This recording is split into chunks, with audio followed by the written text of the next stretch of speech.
আসসালামু আলাইকুম। কুকিং হাউসে সবাইকে স্বাগতম জানাই। আশা করি সবাই অনেক ভালো আছেন। আজকে খুবই মজাদার একটি ভর্তার রেসিপি নিয়ে চলে এসেছি। আর আজকের এই ভর্তাটা তৈরি করব আমি লাউয়ের খোসা এবং চিংড়ি মাছের মাথা দিয়ে।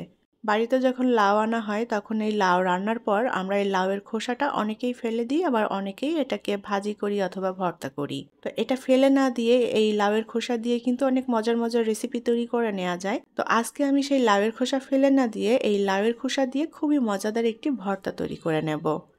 তার জন্য আমি এখানে লাউয়ের খোসা নিয়ে নিয়েছি পরিমাণ মতো করে। লাউয়ের খোসা খুব ভালোভাবে ধুয়ে পরিষ্কার করে নিয়েছি। এখন এই লাউয়ের খোসাটা আমি একটু ছোট টুকরো করে কেটে নেব। লাউয়ের খোসাগুলো আমি একটু ছোট টুকরো করে কেটে নিয়েছি, এতে করে লাউয়ের খোসাটা ভাজতে সুবিধা হবে আর তাড়াতাড়ি সেদ্ধ হয়ে যাবে। আর এই লাউয়ের খোসার সাথে আমি দিয়ে দেব চিংড়ি মাছের মাথা। আমি এখানে ছোট চিংড়ি মাছের মাথাগুলো নিয়েছি।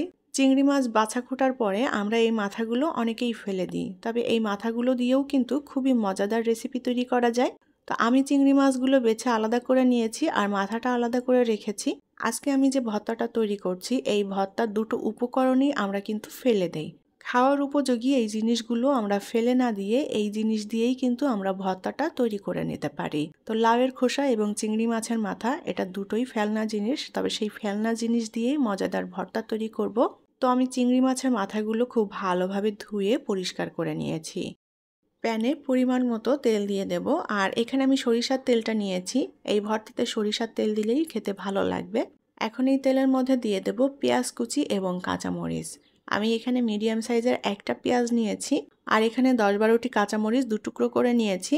আর দিয়ে দেব রসুন। আমি এখানে 7-8টা বড় রসুনের কোয়া একটু কুচি করে কেটে নিয়েছি।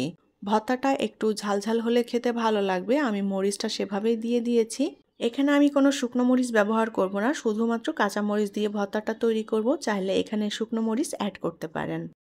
এখন এর মধ্যে দিয়ে দেব কেটে রাখা লাউয়ের খোসা আর দিয়ে দেব চিংড়ি মাছের মাথা। এখন এই লাউয়ের খোসা এবং চিংড়ি মাছের মাথা পেঁয়াজ মরিচের সাথে ভালোভাবে নেড়েচেড়ে ভেজে নিতে হবে। অল্প আঁচে ভেজে নিতে হবে যেন লাউয়ের খোসাগুলো খুব সুন্দর মতো সেদ্ধ হয়ে যায়।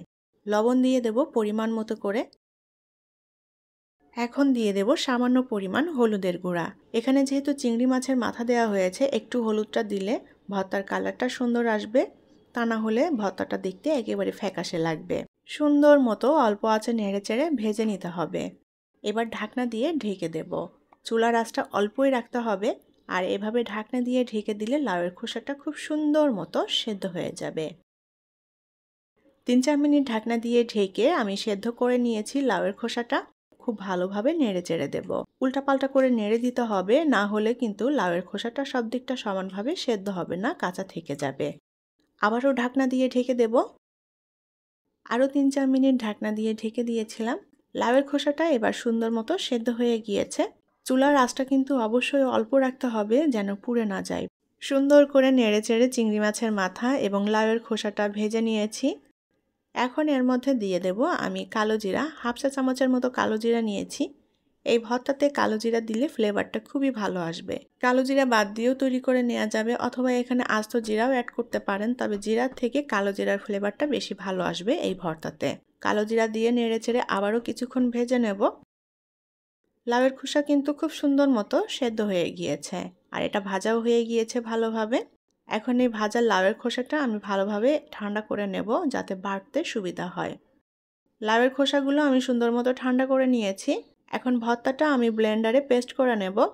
শিলপাটায়ও বেটে নেওয়া যায়, তবে আমি ব্লেন্ডারে পেস্ট করে নিয়েছি, তাড়াতাড়ি হয়ে যাবে। ভর্তাটা আমি পেস্ট করে নিয়েছি আর ভর্তাটা একটু মিহি পেস্ট করে নিয়েছি।